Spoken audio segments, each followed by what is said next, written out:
보니까 인사를 이렇게 나눈 지가 꽤 오래된 것 같아요.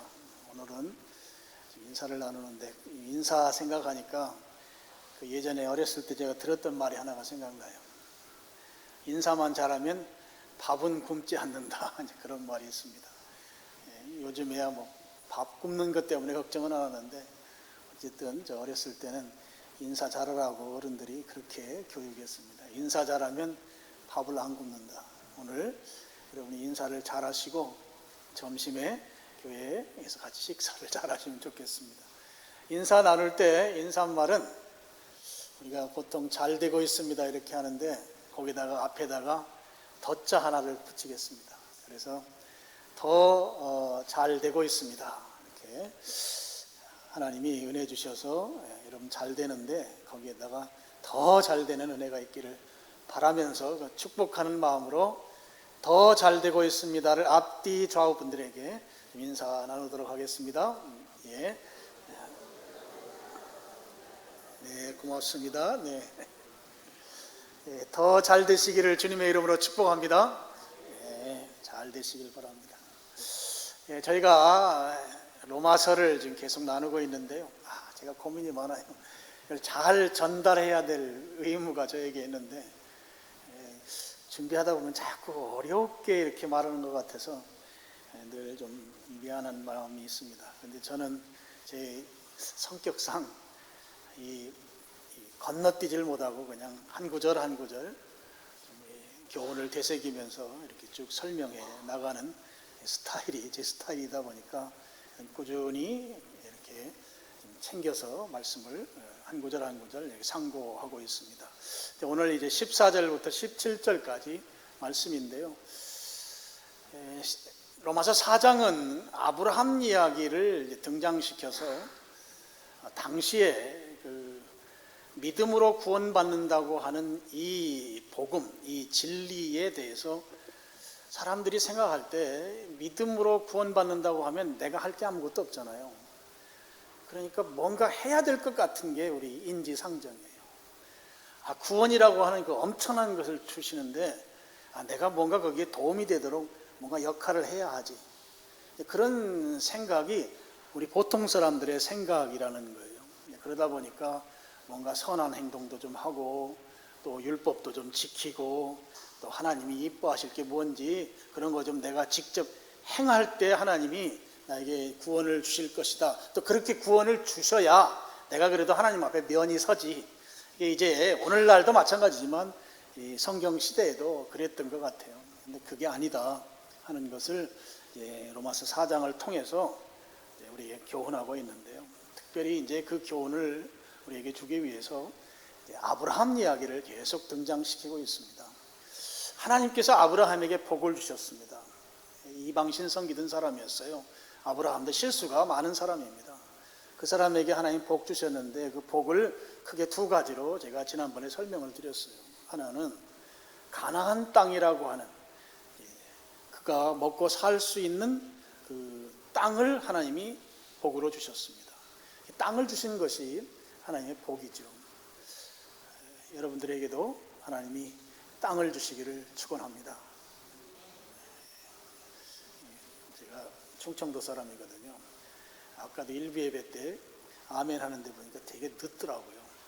여기는 아예 또 충청도도 아닌가 봐. 아예 말씀도 안 하시네요. 제가 뭐 막 기복주의자 뭐 이런 건 아니잖아요. 그래서 안 한 줄로 합니다. 가나안 땅이라고 하는 것을 하나님이 주셨어요. 그게 복입니다. 두 번째 복은 많은 후손을 주셔서 이제 우리 성경에 보면 많은 민족의 아버지가 되게 했다 그랬어요. 옛날 성경에는 열방의 아비 이렇게 나와요. 그러니까 여러 나라의 아버지가 되게 했다 하는 것입니다. 아버지가 된다는 것은 이제 후손이 있다는 걸 전제하는 말이잖아요. 근데 신약 성경에서 이 후손 문제를 정확하게 후손이 누군지를 이제 가르쳐주는 성경 구절이 있어요. 우리 한번 스크린 보시고 읽어볼까요? 갈라디아서 3장 16절입니다. 시작.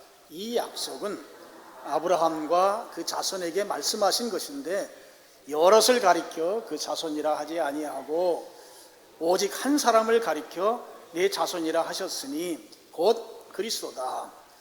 자, 그러면 아브라함이 열방의 아비라고 하는 복을 주셨는데, 이 복은 지금 자손이, 그로부터 많은 자손이 나온다고 했는데, 갈라디아에서는 많은 사람 아니야, 한 사람이야 하면서 예수 그리스도가 자손이라는 거예요. 그러면 예수 그리스도는 이 땅에 우리를 구원하시기 위해서 오셨던 분이십니다. 그럼 아브라함에게 주신 복은 어떤 복인가 하면, 열방의 아비로서의 복은 세상을 구원할 그 구원 계획을 이루는 사명자로서의 복이에요. 이 복이 아브라함과 그의 후손을 통해서 이루어진다 하는 것이죠. 엄청난 복입니다. 이 복이 아브라함에게 주어진 것입니다. 근데 이 복이 이제 상속돼야 되잖아요. 그래서 지금 13절부터 상속 문제를 다루는데, 상속이 되려면 어떻게 상속되는가? 믿음으로 상속된다고 하는 거예요. 믿음으로. 거저 상속된다는 말이에요. 근데 이 믿음으로 상속된다고 하는 이 말을 받아들일 수가 없는 거예요. 왜냐하면 이 어마어마하게 엄청난 일이 내게 주어지는데, 이걸 내가 맨손으로 그냥 받기에는 이게 얼굴이 뜨거워지는 거예요. 부끄러운 거예요. 부담스러운 거예요. 그래서 거기에 이제 반기를 든 사람들이 나타난 것이죠. 그 사람들 가운데 한 부류가 14절 시작하는 데 나오는 사람들입니다. 14절, 율법에 속한 자들입니다. 율법에 속한 자들이라는 말은 율법을 지키면서 살아왔고, 또 율법대로 앞으로 살아갈 그런 계획을 가지고 그렇게 살고 있는 사람들을 말합니다. 구체적으로 율법에 속한 자를 짚어라 그러면 바로 유대인들을 말하는 것이죠. 유대인들은 아브라함의 복이 상속되는데 그 믿음으로 돼, 그렇게 말했더니 아니야, 믿음으로 그거 그냥 받을 수가 없어. 율법에 속한 자들은 그것에 대해서 이제 거부하면서, 그 복은 율법을 지킨 사람들, 율법에 속한 사람들이 받아야 될 복이야, 이렇게 주장하는 것이죠. 아무나한테 주면 안 된다는 것이에요. 믿음으로 준다는 것은 대가 없이 그냥 주는 것인데, 그거 아무한테나 주면 안 되고, 우리 같이 율법을 살고 있고 율법대로 살기로 결심하고 율법을 따라서 사는 우리에게 주시는 것이 마땅하다. 근데 하나님의 계획은 그렇지가 않으신 거예요. 율법에 속한 자들뿐만 아니라 율법에 속하지 않은 사람들도 다 하나님은 구원할 계획을 가지고 계시단 말이죠. 이게 아브라함을 통한 구원 계획을 이루시는데, 유대인들만이 아니라 비유대인들도 다 구원할 계획이 하나님의 계획인데, 지금 유대인들은 비유대인들, 율법에 속하지 않은 사람들은 구원해 주시면 안 됩니다, 그들 배제해야 합니다, 지금 그러고 있다고 하는 것이죠. 그런 상황들에 대해서 하나님의 뜻과 배치되는 그런 생각 고쳐먹어라 하고서 지금 교훈하고 가르치는 것이 14절, 15절입니다. 유대인들의 주장이 잘못되었다고 하는 이 사실을 알려주기 위해서 지금 14절과 15절에서 야, 좀 율법 가지고 너희들이 그렇게 주장하고 폼 잡는데 율법이 갖는 제한성, 한계가 있다고, 그 율법이 그 갖는 한계를 내가 다시 한번 설명할게 하면서 14절을 이야기하는 것입니다. 만일로 시작합니다. 만일이라고 표현한 것은 너희들 주장이 그래 합당하다고 한번 인정하고 한번 이야기해보자. 너희들 그렇게 율법에 속한 자들만 이 아브라함의 복을 상속해야 된다고 그렇게 주장하는데, 그래 그거 맞다고 한번 가정하고 한번 이야기해보자, 이런 것이죠. 저는 이 바울이 너무 친절해요. 어떻게 해서든지 그 고집 부리는 사람들을 설득해서 이 믿음의 자리로 나오게 만들려고 하는 그 친절함이 아주 듬뿍 묻어나는 성경 구절이 14절, 15절이에요. 자, 율법에 속한 자들, 유대인들, 야, 너희들이 만약에 아브라함의 복을 상속한다고 가정하면 그러면 믿음은 헛것이다 하는 거예요. 14절에. 그리고 약속은 파기된 것이다 하는 것이죠.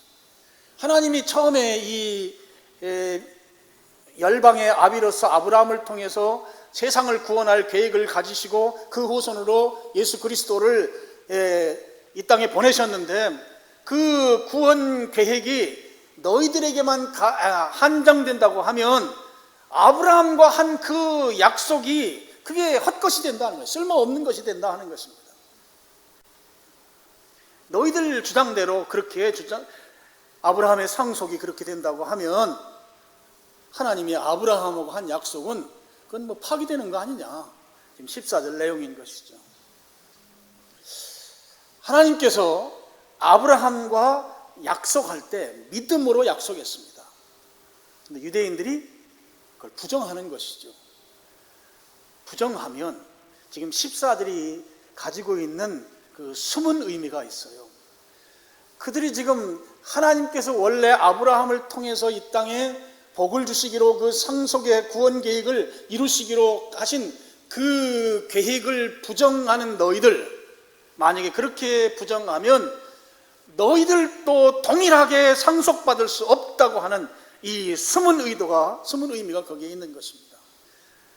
그렇게 주장하면 하나님이 원래 가진 계획이 A인데 너희들이 B를 가지고 A라고 자꾸 우기느냐? 그러면 이 B가 A와 다르기 때문에 너희들도 동일하게 상속자가 될 수 없다. 이 사람들아 똑바로 알고 주장해라. 그런 말인 거죠. 이게 14절입니다. 유대인들도 율법 가지고 우리만 구원해 주세요. 우리에게만 아브라함의 상속권이 우리에게만 있습니다. 다른 사람들 다 배제시켜 주세요. 그거 당연한 것입니다. 그렇게 주장하는 한 너희들도 동일하게 아브라함의 유업을 축복으로 받을 수 없다, 상속받을 수 없다고 하는 거가 14절 내용이라는 것이죠. 그러면서 15절에 가서 율법에 대한 두 가지 특징을 또 상기시킵니다. 15절 한 가지는 율법을 진노를 이루게 한다 하는 것이죠. 율법은 진노를 이루게 한다. 율법이 나쁜 것처럼 이미지로 우리에게 다가오잖아요. 이 말은 그런 의미가 아니고요, 단축해서 표현한 것입니다. 율법은 진노를 가지고 오는 게 아니고요. 무엇이 진노를 가지고 오는가 하면 율법을 지키지 못함으로 말미암아 지은 죄가 진노를 가지고 오는 것입니다. 하나님께서 우리에게 율법을 주신 것은 우리를 진노하려고 주신 게 아니에요. 그래서 오늘 이 15절 앞에 부분을 풀어서 설명하면 율법이라고 하는 것이 진노를 부르는 것이 아니고 죄가 진노를 부르는 것이다 하는 것이죠. 율법이 그러면 진노를 이룬다고 이렇게 단축해서 표현한 것은 왜 그렇게 했을까? 유대인들 정신 차리라고 강조해서 표현한 것이에요. 강조화법입니다. 이 사람들아 정신 차려 하면서 중간을 빼놓고 율법은 진노를 가져오는 것이야. 너희들 율법 하잖아. 그거 진노를 가져와. 단축해서 표현한 것은 강조한 것이죠. 정신 차리라는 것입니다. 어느 누구도 율법을 지킬 수가 없습니다. 그래서 그것 때문에 진노가 오는 거예요. 지키지 못하기 때문에. 지키지 못하는 것은 죄를 짓는 것이죠. 죄는 진노를 가져오는 것입니다. 그래서 율법은 결국 진노라고 하는 결과를 피할 수 없게 된다 하는 말씀입니다. 그래서 율법으로는 아브라함을 통해서 하나님께 주시는 그 복을 상속하는 그 상속은커녕 오히려 율법으로 아브라함의 복을 상속하려고 하는 그 시도는 결국 진노라고 하는 결과를 받아들게 된다고 하는 것. 이게 바로 15장 앞에 부분의 설명입니다. 그리고 또 율법에 대해서 또 한 가지 특징을 말하죠. 15절 하반절 율법이 없는 곳에는 범법도 없느니라. 굉장히 당연한 말을 써놨는데요. 법이 없으면 죄도 없다는 말이죠. 그러니까 처벌은 죄가 있어야 처벌하는데 법이 없으니 죄가 없고 죄가 없으니 처벌 전혀 불가능한 말입니다. 그래서 율법이 없는 곳에는 범법도 없다. 이렇게 표현한 것이죠. 근데 이 말이 지금 성경 문맥상 좀 이렇게 자연스럽지가 못해요. 왜 이 말을 여기에 써놨을까? 이 말의 적용이 바로 아브라함에게 적용할 때 좀 자연스럽습니다. 아브라함에게 이 말씀을 적용하면 아브라함 때는 이 법이 없을 때입니다. 율법을 그때는 하나님이 아브라함에게 주시지 않았어요. 법 자체가 없던 때가 아브라함 때입니다. 그럼 율법은 언제 생겼는가? 아브라함으로부터 430년 후인 모세 때에 율법을 주신 거예요. 그래서 15절 이 말씀은 아브라함에게 주신 그 언약은 율법과 전혀 무관한 언약이다. 그래서 아브라함에게 주신 그 믿음이야말로 법과는 전혀 상관없이 주어지는 상속의 복인 것이지, 율법을 갖다가 거기에 430년 이후에 온 그 율법을 가지고 판정하고 그 율법으로 상속된다고 주장할 수 없다, 그 말씀인 것이죠. 이것에 대해서도 신약 성경에 아주 깔끔하게 정리한 성경 구절이 한 군데 있어요. 갈라디아서 3장 17절입니다. 우리 같이 읽겠습니다. 시작. 내가 이것을 말하노니 하나님께서 미리 정하신 언약을 430년 후에 생긴 율법이 폐기하지 못하고 그 약속을 헛되게 하지 못하리라. 지금 율법 가지고 우리만 아브라함의 복을 상속할 수 있어요 주장하고 있단 말이죠. 그런데 그거에 대해서 지금 반박하는 거야. 야, 율법은 아브라함 때보다 430년 이후에 생긴 거야. 그런데 그 과거에 있었던 그 하나님과의 믿음의 그 약속이, 하나님이 믿음으로 주신 그 축복이 어떻게 율법으로 뒤집어 엎을 수 있느냐? 430년 후의 걸 가지고 430년 전의 걸 재단하려고 하느냐? 안 된다. 그런 말씀인 것이죠. 그러니까 이제 당연한 결말에 이르게 됩니다. 결말은 16절 말씀이죠. 좀 길기 때문에 제가 나눠서 설명을 하겠습니다. 그러므로 상속자가 되는 그것이 은혜에 속하기 위하여 믿음으로 되나니 그랬어요. 이 옛날식 번역이라서 좀 말이 어떻게 이게 목적어가 어디에 붙어야 될지 막 헷갈리죠. 그래서 여러분 지금 제가 읽은 그 상반절 부분에서 은혜에 속하기 위하여를 마음속으로 가로를 한번 쳐보세요. 마음속으로 가로를 치고 그 마음속으로만 치세요. 성경에 직접 치지 마시고요. 이렇게 해놓고 그 부분을 빼고 제가 읽겠습니다. 그러므로 상속자가 되는 그것이 믿음으로 되나니. 자, 괄호 부분을 빼면 아브라함으로부터 유업을 상속받는 것은 율법으로 되는 게 아니고 무엇으로 된다고요? 믿음으로 된다는 것이죠. 믿음으로 된다. 율법 이야기하지 마라. 그걸로 안 되는 것이야. 아브라함의 상속자가 되는 그것은 믿음으로 되는 것이야. 괄호를 치면 이제 이해가 좀 훨씬 쉽습니다. 근데 이제 왜 그러면 중간에 은혜에 속하기를 위하여 거기에 끼워 넣는가? 여러분, 은혜에 속한다고 하는 것은, 은혜라는 말은 값없이 거저준다는 말이에요.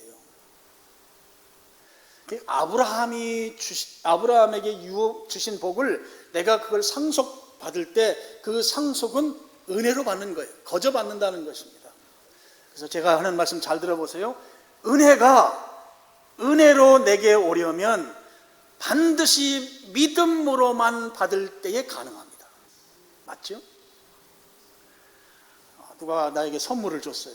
근데 선물을 열어보니까 가치가 한 10만 원 정도 걸 것 같아요. 그래서 가지 말라고 거기 서 계시라고. 그럼 내가 지갑을 열고 10만 원을 꺼내가지고 이걸 어떻게 이런 걸 귀한 걸 주냐고 하면서 10만 원을 그분에게 주면 그게 선물입니까? 아니면 내가 산 것입니까? 산 것이죠. 지금 하나님께서 우리에게 구원을 선물로 주셨는데 그 선물로 준 것을 자꾸 사람들은 돈 내고 살려고 한다 하는 거예요. 살려고. 율법 가지고 율법을 지키면 구원받는다고 하면서 계속 사람이 뭔가 하려고 한다 하는 것이죠. 구원이라고 하는 것, 아브라함의 상속자가 되는 것은 바로 공짜로 거저로 은혜로 주신 것이다. 그러니까 믿음으로 받을 때에만 이 구원이 우리에게 비로소 성립되는 것이고 우리가 받을 수 있는 것이다. 이 말씀인 것이죠. 근데 유대인들은 이걸 동의를 못하는 거예요. 근데 오늘날도 좀 비슷해요. 우리들도 그 어마어마한 걸 어떻게 공짜로 받냐고. 내가 뭔가 좀 해야 되지 않겠냐고. 근데 그 해야 되지 않겠느냐고 한 거에 가장 막강한 것이 율법입니다. 왜냐하면 율법도 하나님이 주셨기 때문이에요. 아니, 세상에서 그냥 내가 생각하던 이 삶 속에서 얻은 어떤 지혜를 가지고 거기에 적용한다면 그건 네가 세상에서 경험이니까 그건 버려 이럴 수 있지만 율법은 하나님이 주신 거란 말이에요. 그러니까 자꾸 율법 가지고 이 아브라함의 믿음으로 말미암은 상속을 이걸 훼손하려고 지금 계속 그러고 있다고 하는 것이죠. 자, 16절 중간쯤 보시죠. 중간에 보면 이는 그 약속을 모든 후손에게 굳게 하려 하심이라 그랬습니다. 굳게 한다는 것은 확실하게 보장한다는 말이에요. 그럼 이 말씀이 뭐예요? 믿음으로 받을 때에만 아브라함에게 주신 복이 내게 상속되는 것이 확실하다 하는 거예요. 확실하다. 이 말을 받아들이기 어렵죠. 믿음이라고 하는 것은 아무것도 우리 겉으로 드러나는 게 없잖아요. 그러니까 여러분 어디에서 계약을 하면 계약서에 도장 찍고 서로 하나씩 나눠 가지고 또 3자에게 보증을 세우고 이런 거 하잖아요. 뭔가 확실하게 하려면 믿음이 확실한 것이 아니고 법적으로 뭔가 문서를 만들고 거기에 뭔가 좀 도장을 찍고 이런 게 확실하지 않습니까? 이게 오늘날 우리가 가질 수 있는 생각입니다. 근데 여러분, 오늘 우리 시대에는 말로 약속하면 안 돼요. 계약서 쓰셔야 합니다. 그건 당연한데 지금 그것이 확실한 게 아니고 성경에서는 지금 말씀하기를 믿음으로 굳게 하는 그 믿음이야말로 가장 확실하다고 하는 그 말씀을 지금 하고 있는 거예요. 받아들이기가 매우 어려운데 여기에서 우리가 한 발짝 더 나가야 합니다. 여러분, 믿음으로 상속하는 것이 가장 확실하다, 확실하게 보장되는 것이다 라고 한 것은 아까 우리가 맨 처음에 읽었던 갈라디아서 3장 16절에 아브라함의 진짜 후손, 아브라함으로부터 그 복이 상속받는 진짜 후손이신 예수 그리스도가 계십니다. 그 예수 그리스도를 실질적으로 믿을 때에 그 믿음이 아브라함에게 주신 그 복을 내가 확실히 받는 그 확실성을 보장한다 이 말이에요. 예수 그리스도를 믿는 믿음이 바로 아브라함의 그 믿음을 상속하는 확실성의 확실한 보장이 되는 것이다. 그래도 목사님 그것도 아닌 것 같은데요. 서류라도 하나 있어야지. 아니면 영수증, 우리 이제 저 옛날에는 명함 뒤에다가 영수증 한 2글자 써주세요 이런 적도 있어요. 그렇게라도 해야 맞는 것이지 그게 되겠습니까? 우리가 믿음에 의해서 이 확실성을 갖는 것에 대해서 도장 찍어주시는 분이 계세요. 에베소서 1장 13절입니다. 우리 거기 인치신다는 말이 도장 찍는다는 말이거든요. 우리 같이 읽겠습니다. 그 안에서 진리의 곧 너희의 구원의 복음을 듣고 그 안에서 또한 믿어 약속의 성령으로 인치심을 받았으니 그리스도 안에서 너희도 진리의 말씀 곧 너희의 구원의 복음을 듣고, 이게 여러분 그리스도인이 되는 예수님을 믿는 그 절차를 지금 설명하고 있는 성경 구절이거든요. 먼저는 구원의 복음을 들어야 합니다. 듣는 것으로 끝나면 안 되고요. 그 안에서 또한 어떻게 해야 돼요? 믿어야 합니다. 듣고 믿으면 성령님이 인쳐주신다. 성령님께서 도장 찍어주신다는 말씀이에요. 성령님께서 우리 마음의 구원의 확실성에 대해서 아브라함의 복의 상속자로 확실하다고 하는 것을 도장 찍어주신다고 하는 것입니다. 그렇게 함으로 인해서 우리의 신분을 완벽하게 보장시켜 주신다고 하는 것이에요. 여러분, 성령님은 하나님이십니다. 하나님이 복음을 듣고 그것을 믿기만 하면 그 도장 찍어주신다는 거예요. 이 사실을 믿으시길 축원합니다. 듣고 믿으면 성령님이 확실하게 보증해 준다는 거예요. 확실하게 상속자로서 우리의 신분을 완벽하게 보장시켜 주신다는 거예요. 성령님의 사인, 성령님의 도장이 그렇게 한다는 것이죠. 종이에다가 쓰는 것보다 더 확실하지 않습니까? 서류로 작업한 것보다 더 확실하지 않습니까? 서류는 화재 나면 끝날 수 있어요. 서류는 시간이 지나면 문제가 생길 수 있어요. 서류는 당사자가 죽거나 잘못되면 문제가 될 수 있어요. 그런데 성령님이 확인 도장을 찍어주는 것은 영원히 변하지 않는 것이죠. 가장 확실한 것입니다. 그래서 오늘 16절에 그 모든 약속을 그 모든 후손에게 확실하게 보장한다, 굳게 한다, 이렇게 기록하고 있는 것이죠. 자, 그러면서 이 땅에 있는 사람들을 둘로 나눠서 설명하고 있어요. 유대인들이 그렇게 둘로 나누거든요. 유대인들은 아주 대단한 사람들이에요. 세상 사람을 딱 두 종류밖에 없대요. 하나는 유대인, 다른 하나는 유대인이 아닌 짐승. 유대인이 아닌 짐승, 개, 돼지로 여겨요. 그러니까 유대인들은 유대인이 아닌 사람은 다 이방인으로서 짐승처럼 여깁니다. 둘로 나눠요. 이 바울이 얼마나 친절한가. 그들의 그 사고방식, 문화 구조에 따라서 둘로 나눠서 또 설명하는 거예요. 자, 16절 하반절입니다. 거기에 보면 율법에 속한 자라고 하는 한 부류가 나와요. 그리고 그 다음에 아브라함의 믿음에 속한 자라고 하는 또 한 부류가 나와요. 둘로 나눠서 세상 사람들을 설명하는데, 율법에 속한 자는 유대인입니다. 유대인인데 그 앞에 그 모든 후손이라는 말이 있어요. 그 자가 중요합니다. 그냥 모든 후손이기보다 그 모든 후손이라는 말은 바로 예수 그리스도를 믿음으로 아브라함의 복을 상속한 자를 말하는 것이에요.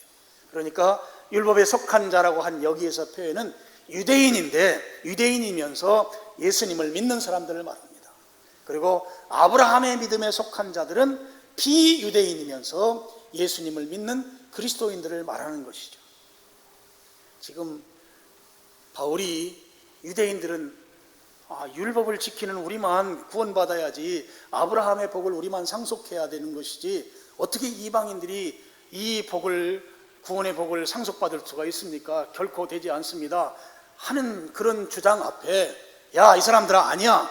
하나님이 가진 원래 계획은 이 아브라함의 후손은 너희들만이 후손이 아니거든, 이방인들도 다 같이 후손이야 하면서, 지금 그 약속을 받은 사람들은 율법에 속한 너희들 뿐만 아니라 아브라함의 믿음에 속한 이방인 그리스도인들도 다 포함되는 것이다. 아브라함이야말로 우리들 모두의 조상이다. 그렇게 결론을 내리고 있는 것이죠. 그러니까 너희들만 구원받는 거 아니고 예수님 믿는 사람이면 이방인들도 다 구원의 반열에 들 수 있다고 하는 이 결론이 16절 말씀입니다. 17절은 사실 이 내용이 둘로 좀 나눠야 됩니다. 17절 상반절은 16절과 결부시켜서 설명할 수 있고, 하반절은 18절 이하와 이렇게 연결시켜서 설명하는 것이 더 적절한 것 같아요. 그래서 17절 상반절을 제가 거기까지만 오늘 설명하겠습니다. 17절은 기록된 바 이렇게 나오죠. 유대인들은 구약 성경을 말하면 끔뻑 죽거든요. 구약 성경으로 증거로 제시하는 거예요. 자, 구약 성경에 이렇게 기록돼 있잖아. 이제 보통 이런 이야기를 하면 야, 그거 바울 똑똑한 사람인데 그 사람 내피셜로 말한 거 아니냐? 아니다. 구약 성경에 나와 있다고 하면서 창세기 17장 5절 말씀에 아브라함은 열방의 아비, 많은 민족의 아비로 하나님이 믿음 가운데 믿음을 보시고 그렇게 약속하셨다. 그 말씀이 17절 상반절 말씀입니다. 오늘 아브라함의 이 복을 상속하는 것, 이걸 이제 바꿔서 말씀을 드리면 믿음으로 말미암아 의에 이르고 또 바꿔 말하면 믿음으로 구원받는다고 하는 이 사실은 율법으로 되는 게 아니고 아브라함과 율법 훨씬 이전에 약속한 그 믿음으로 말미암아 구원받고 믿음으로 말미암아 상속받는다고 하는 이 사실을 제발 유대인 너희들 왜곡하지 말고 정신 차리고 이 말씀 앞에 굴복하고 믿음 앞으로 나와라 하는 것이 오늘 말씀의 요점인 것입니다. 여러분, 구원받는 것은 율법을 지킴으로 되는 것이 아닙니다. 그렇다고 율법이 나쁜 게 아니에요. 갈라디아서에 보면 옛날 성경엔 몽학선생으로 나와요. 몽학선생은 그 아이들을 그 학교에 이렇게 데려다주고 데려오는 그런 역할을 하는 사람이에요. 그러면서 율법이 하는 역할은 예수님께로 인도하는 역할을 율법이 한다. 그래서 율법이 몽학선생으로 표현합니다. 맞습니다. 율법이 있기 때문에 우리는 죄를 깨달을 수 있고요. 그리고 우리 스스로 죄를 해결할 수 없다는 것을 우리가 인정하게 됩니다. 그렇기 때문에 내 죄 문제를 해결하기 위해서는 내가 아닌 타자의 도움을 받아야 된다고 하는 이 구원의 필요성을 절감하게 만드는 것이 율법입니다. 율법은 그런 차원에서 선한 역할을 하는 것이죠. 그런데 이게 율법이 수단으로서의 역할인데 그 수단적 역할을 하는 율법을 목적으로 바꾸면 안 된다 하는 것이. 우리 시대의 표현으로 하면 구원 공짜로 주신대. 믿으면 구원이래. 그러니까 그 엄청난 것을 어떻게 그렇게 공짜로 받을 수가 있어. 뭔가 해야지. 해서 기부도 많이 하고 착한 일 많이 하고 헌금 많이 하고 또 예배라도 제대로 다니고 주일날에도 잘 지켜야지. 어떤 종교적인 무엇을 좀 잘 할 때 구원받을 거로 생각해요. 예전에 나이 꽤 드신 권사님에게 천국 갈 거 확신하느냐고 제가 물어봤더니 뭐라고 하는가 하면 가봐야 알죠. 어떻게 알겠어요. 그리고 지금 제가 좀 이렇게 적금을 보가지고 뭔가 좀 하나님 앞에 많이 드려야지 하나님이 봐줄 거 아니냐고 지금 적금 붓고 있는데 그거 부어서 나중에 하나님한테 드리면 그거 보고 나를 구원해 주시지 않겠냐고 그렇게 말씀하시더라고요. 우리가 그분을 탓할 게 아니라 우리들 의식 속에 그런 의식이 있다고요. 유대인들의 율법을 추구하면서 율법으로 구원받는다고 율법으로 아브라함의 복을 상속한다고 한 것과 비슷한 맥락입니다. 구원은 믿음으로 받습니다. 내가 할 게 아무것도 없습니다. 근데 우리가 살아가는 삶의 구조가 인과의 원리라고 하는 원인에 따라서 결과를 얻게 되는 그런 우리 삶의 패턴 속에서 살다 보니까 뭔가 해야만 구원이라는 것도 우리가 받을 수 있다고 하는 이거를 깨트리기 위해서 로마서 상반부는 계속해서 강조하는 거예요. 구원은 내가 할 것이 아무것도 없습니다. 믿음으로 받습니다. 예수 그리스도를 주와 그리스도로 믿기만 하면 구원은 아브라함의 복은 나에게 상속된다는 사실을 믿으시기를 축원합니다. 거저 받는 것이에요. 그 다음에 선하게 사는 것은 그 다음 문제예요. 믿어서 그리스도인 된 다음에 그 후 이후의 문제이지 그것이 조건이 될 수 없다는 거예요. 수단적인 것이 목적을 대체할 수 없다는 것이에요. 오늘 여러분이 이 사실을 분명하게 구원은 믿음으로 받습니다. 이 사실을 확실하게 믿으시고 구원을 확신하는 여러분 되시기를 바랍니다. 예수님을 주와 그리스도로 믿으면 나는 천국 간다 확신하시기를 축원합니다. 적어도 우리 미사강변교회 성도들은 여기에 흔들려서는 안 돼요. 아브라함도요 실수 많이 했어요. 나는 죄가 많아서 천국 못 가는 게 아니에요. 예수님을 안 믿어서 못 가는 거예요. 분명하게 아셔야 됩니다. 아브라함도 실수 많이 했다니까요. 아시잖아요. 그 사람 실수 많이 한 사람이에요. 흠결 없는 사람이 세상에 어디 있어요. 그것 때문에 천국 못 가는 게 아니고 예수님 안 믿어서 못 가는 거예요. 아셨죠? 구원의 확신을 가지고 이 시대에 아주 당당하게 승리하는 여러분 되시기를 주님의 이름으로 축원합니다. 기도하겠습니다. 아버지 하나님, 오늘 저희들에게 이